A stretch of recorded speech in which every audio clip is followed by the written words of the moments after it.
ওযু করার সময় কি কি দোয়া পড়া দরকার? খুব দরকারি এবং সুন্দর একটি প্রশ্ন।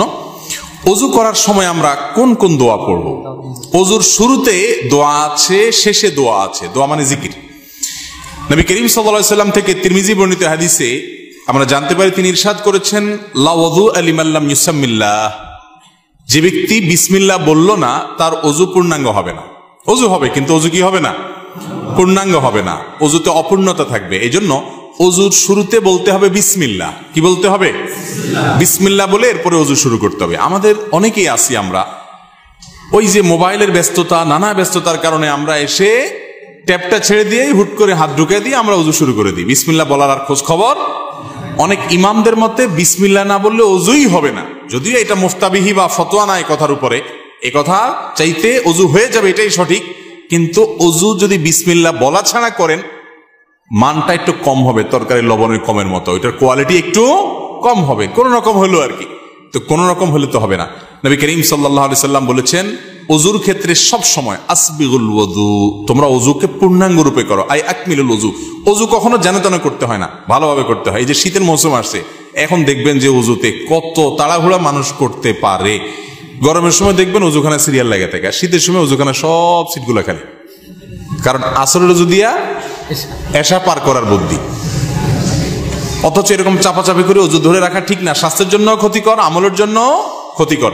এই জন্য ওয়াইলুল লিল আকাবিরিন নার হাদিসে আসছে, পায়ের গিরা, গোড়ালি, এই যে চিপা চাপা আঙ্গুলের শুকনা থাকে, এগুলো বিশেষ করে শীতের সময়, অন্য সময় তো বটেই, শীতের সময় বিশেষভাবে এগুলোকে যত্ন সহকারে ধুইতে হয়। যাই হোক, তো ওযুর শুরুতে বিসমিল্লাহ বলতে হবে। কি বলতে হবে? বিসমিল্লাহ। এটা হলো প্রথম ওযুর শুরুর জিকির। আর ওযুর মাঝখানে কিছু পড়তে হবে কিনা, আপনারা অনেক বই পুস্তক দেখেন, সেখানে হাত ধোয়ার একটা দোয়া আছে, কুলি করার একটা দোয়া আছে, মুখ ধোয়ার একটা দোয়া আছে, মাথা মাসা করার আরেকটা দোয়া আছে, পাও ধোয়ার একটা দোয়া আছে। আছে না নেই? এই সবগুলো দোয়া মুখস্থ আছে। এরকম কপালওয়ালা একজন মানুষ দেখি, সবগুলো দোয়া মুখস্থ আছে, এরকম কেউ নাই? মাশাআল্লাহ। আপনারা দেখা যায় সুন্নত বেদাতের পার্থক্য ভালো বোঝেন। যাক, এটা বিশুদ্ধ কোনো হাদিস দ্বারা প্রমাণিত নয় যে সকল অঙ্গ প্রত্যঙ্গে আলাদা আলাদা দোয়া আছে, তাহলে তো একজনের ওযুতে 10 মিনিট করে লাগবে, ঠিক না? ওযুর শুরুতে শুধু বিসমিল্লাহ পড়বেন, এটি হাদিস দ্বারা প্রমাণিত, যেটি বললাম তিরমিজির হাদিস। আর শেষে একটা দোয়া আছে, একটা বাক্য আছে, কালিমায়ে শাহাদা।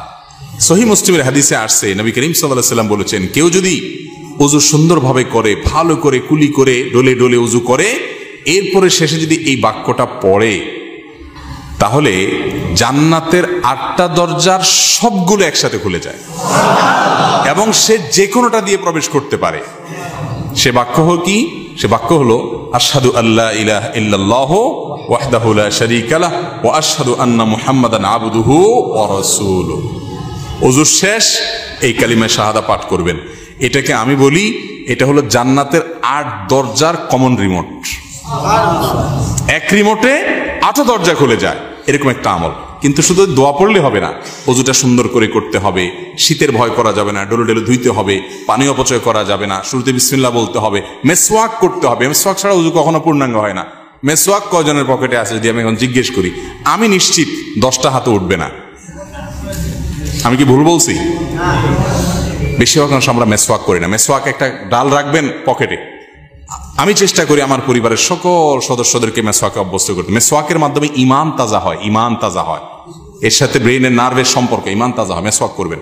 তো এই জন্য পূর্ণাঙ্গ ওযু করবেন, শুরুতে বিসমিল্লাহ আর শেষে আশহাদু আল্লা ইলাহা ইল্লাল্লাহু ওয়াহদাহু লা শারীকা লাহু ওয়া আশহাদু আন্না মুহাম্মাদান আবদুহু ওয়া রাসূলুহু।